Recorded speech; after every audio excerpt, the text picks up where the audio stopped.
thought this was a really interesting talk. I think it's always interesting when you look at how much Google knows about you. I know we talked about at one point how they kind of can like read your emails sort of, and Gmail suggests like things you might be interested in looking at, and like web pages and stuff that you might want to visit based on the content of like what you're writing about. So anyway, I just think it's kind of interesting, any discussion of how much the internet knows about you. Um, I also think it's a relevant discussion for a journalism class, because I know newspapers always have people who come to them and say, well, like 20 years ago, I was arrested for doing something stupid, and now whenever you Google my name, that's one of the things that pops up, and I can't get a job because of it. Can you please take it down? And there's this debate over whether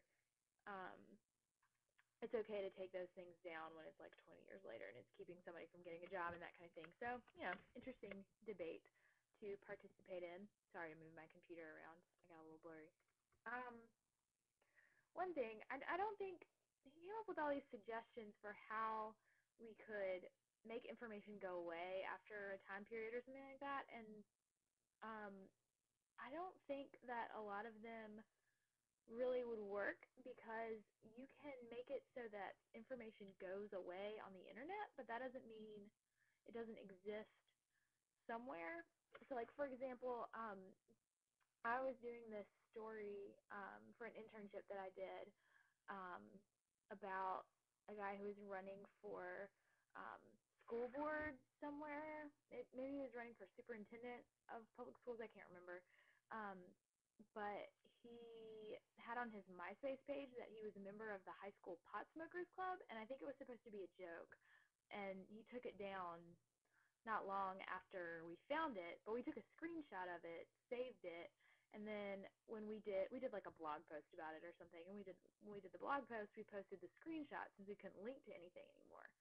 So it wasn't on the site anymore, and it wasn't, I mean, it was probably still existed on the internet somewhere, but not that we could find easily.